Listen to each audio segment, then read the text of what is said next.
Mesa Redonda. Oferecimento: o grande lance é pintar com Lux Color. Cobre, rende e dura muito mais. Itaipava, a cerveja sem comparação.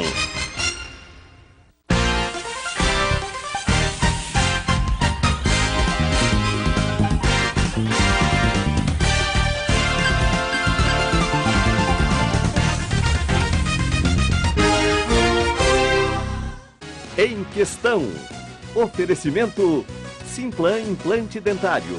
Diga sim para o seu sorriso. Diga sim para a Simplan.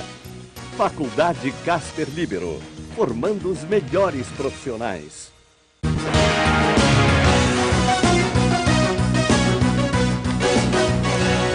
Boa noite. O processo eleitoral definiu o novo quadro das forças políticas do Brasil. Resultado das urnas que emitiram sonoro recado à oposição. Hoje, um debate sobre os desafios da oposição.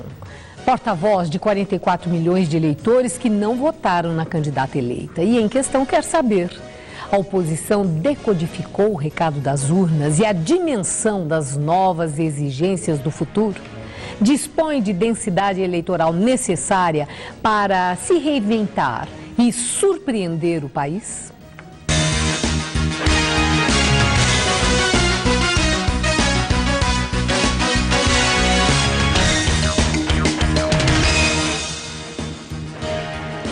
E para o debate de hoje são nossos convidados: o deputado federal do PSDB de São Paulo, Arnaldo Madeira, presidente nacional do PPS, Roberto Freire, e também é nosso convidado José Álvaro Moisés, professor de Ciência Política da Universidade de São Paulo. Eu agradeço a todos a presença, muito obrigada por estarem aqui. Nós fazemos agora um pequeno intervalo, voltaremos num instantinho para uma reflexão sobre a oposição no futuro governo de Dilma Rousseff. Em instantes voltaremos.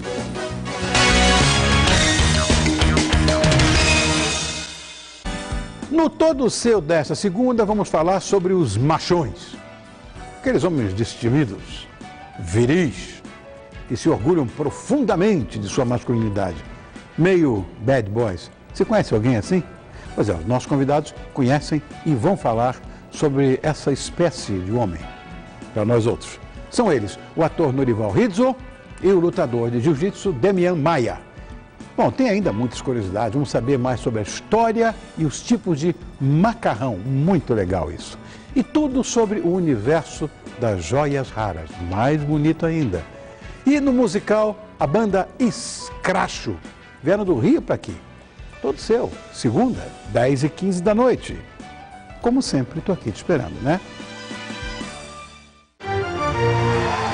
O sonho não acabou. Ainda dá para assistir Paul McCartney em São Paulo. É isso mesmo. Assine o Diário de São Paulo por um ano. Fique por dentro de todos os assuntos e ainda ganhe um ingresso de pista para ver o show mais esperado da década. Não perca. Paul McCartney de graça, só no Diário de São Paulo. Faça sua assinatura pelo telefone 11 3658 8001 ou acesse diariosp.com.br. Diário de São Paulo. Meu querido diário. Toda vez que eu subo no palco e as pessoas cantam comigo é uma sensação maravilhosa. Hoje eu convido vocês a se juntarem a mim por outro motivo, o diabetes. Atualmente são milhões de portadores de diabetes, mas essa epidemia pode ser controlada com educação e prevenção. Esse é o símbolo do Dia Mundial do Diabetes. Acesse o site e faça parte desse círculo. Vamos controlar o diabetes agora. O sonho não acabou. Ainda dá para assistir Paul McCartney em São Paulo. É isso mesmo. Assine o Diário de São Paulo por um ano. Fique por dentro de todos os assuntos e ainda ganhe um ingresso de pista para ver o show mais esperado da década. Não perca. Paul McCartney de graça, só no Diário de São Paulo. Faça sua assinatura pelo telefone 11 3658 8001 ou acesse diariosp.com.br. Diário de São Paulo. Meu querido diário. No Você Bonita desta segunda, vamos conhecer os alimentos que ajudam a deixar a pele mais bonita e iluminada. Tem ainda uma técnica de massagem especial para acabar de vez com o estresse. E a receita de um suco para refrescar todos esses dias quentes que vem por aí. Você Bonita nesta segunda, 8h30 da manhã.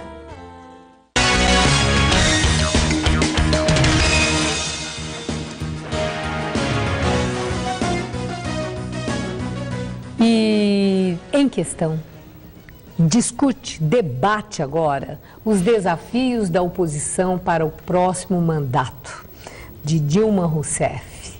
O PT na presidência da República, a continuidade com uma base parlamentar envolvendo 10 partidos, uma base complexa e heterogênea. Do outro lado, a oposição. E a minha indagação é exatamente se os partidos que agora se supõe sejam os que compõem a oposição, o PSDB, o DEM, o PPS e também o PV, nós estamos fazendo aí, acreditando que também o PV, se a oposição dispõe de densidade eleitoral para o enfrentamento daquilo que já é conquista da presidente eleita. Arnaldo Madeira. Bom, eu acho que o problema não é de densidade eleitoral, é de densidade programática, é de conceitos claros sobre o que a oposição pretende para o Brasil. Eu acho que nesse período dos 8 anos do atual governo, o que faltou à oposição, no meu modo de ver, foram conceitos claros de qual era o seu papel. Isso é um meia-culpa? Bom, eu falei isso durante todo o meu mandato, porque eu sempre vi assim, quando você é oposição, você tem que ter uma espécie de um Estado maior, que pense o Brasil, pense as ações do governo e defina linhas de enfrentamento. E o que eu vi da oposição nesse período foi muito do mesmo, entendeu? Para dar um exemplo, o governo manda um projeto de aumento de salário de várias categorias. A oposição vai para o microfone reclamar que outras categorias não tiveram os mesmos aumentos que precisaria ter. Então fica numa postura de disputar o corporativismo. Qual foi a consequência disso? Ou fisiologismo? Não, é corporação mais fisiologia. E aí o que acontece? Fica numa coisa assim, você conclui esse período, o que ocorreu?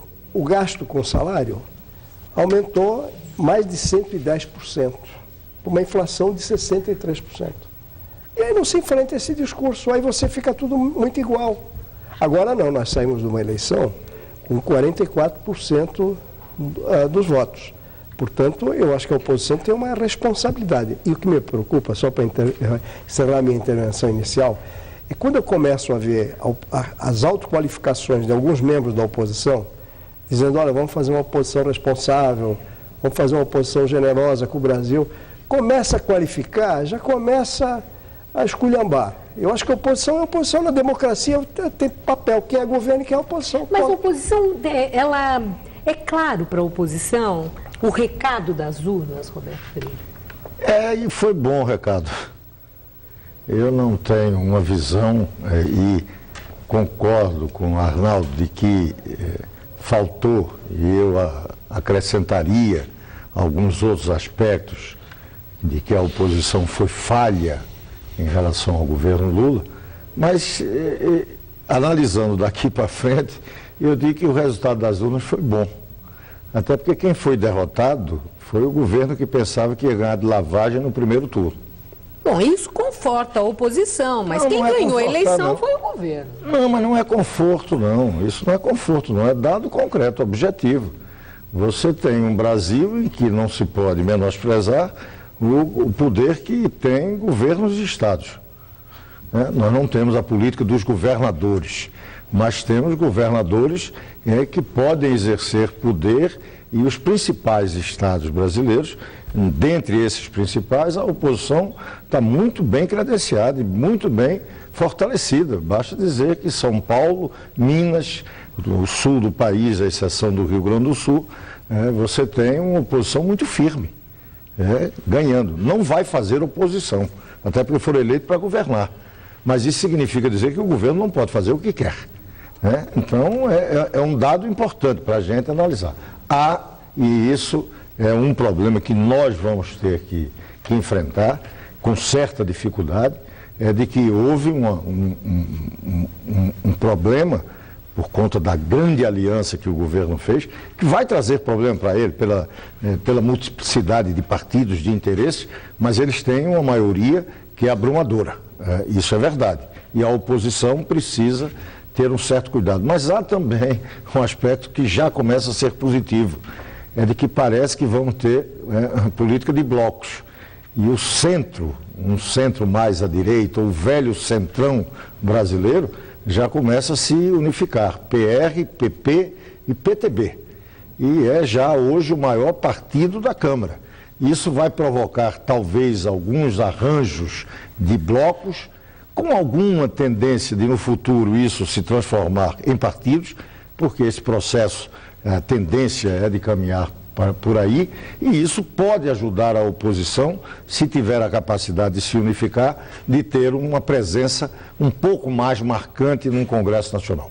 Zé Álvaro, Moisés, densidade eleitoral, aqui ficou evidente que tem, né, essa lembrança dos 10 governadores, dessa representação, mas há aquela questão programática, né, do entendimento do recado das urnas e, né, se a oposição sabe o que quer.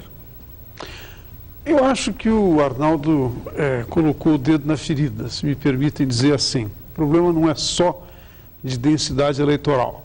Eu concordo com o Roberto, isso é importante, tem os governadores, mas eu acho que a grande questão é os projetos ou o projeto da oposição. O Brasil não conhece isso, o Brasil não sabe, apesar de que houve a eleição dos governadores, qual é o projeto alternativo da oposição? Qual a sociedade que a oposição pensa? Veja, nós podemos gostar ou não gostar das políticas sociais do governo Lula. Eu tenho uma série de críticas às políticas sociais, mas é inegável que o governo Lula, nos 8 anos, essa coalizão liderada pelo governo Lula e pelo PT, passou a imagem de que este é o lado que está cuidando do social. De alguma maneira, a população comprou esse pacote, né? E entendeu os benefícios. Eu acho que a oposição precisa se pronunciar em relação a estas questões. Qual é a diferença do ponto de vista das políticas sociais? Qual é a diferença que existe em relação à política econômica? Claro, todos nós sabemos que é extremamente importante, e aliás isso é uma das virtudes do governo Lula, manteve a política macroeconômica que foi iniciada pelo governo Fernando Henrique Cardoso. Mas a oposição não soube nem sequer dizer isso, que a política que estava sendo mantida era aquela iniciada pelo bloco que hoje estava na oposição. Então, eu acho que depende muito do projeto. E aqui, Maria Lídia, eu diria o seguinte, o projeto não pode ser formulado, os deputados que estão aqui na mesa hoje sabem isso muito melhor do que eu, não pode ser formulado só no gabinete. O projeto tem que ser formulado em interação com a sociedade. E eu acho que aqui tem um ponto de estrangulamento da oposição.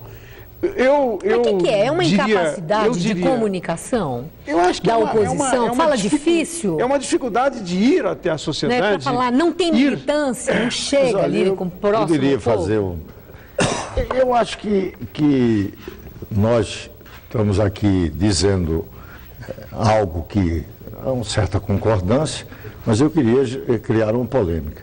Não é projeto de oposição, um grave problema brasileiro é que você não sabe qual é o projeto do governo. Este governo é uma incógnita. E querem um exemplo? Já começou a ter um problema de que não falou nada na campanha sobre a questão tributária.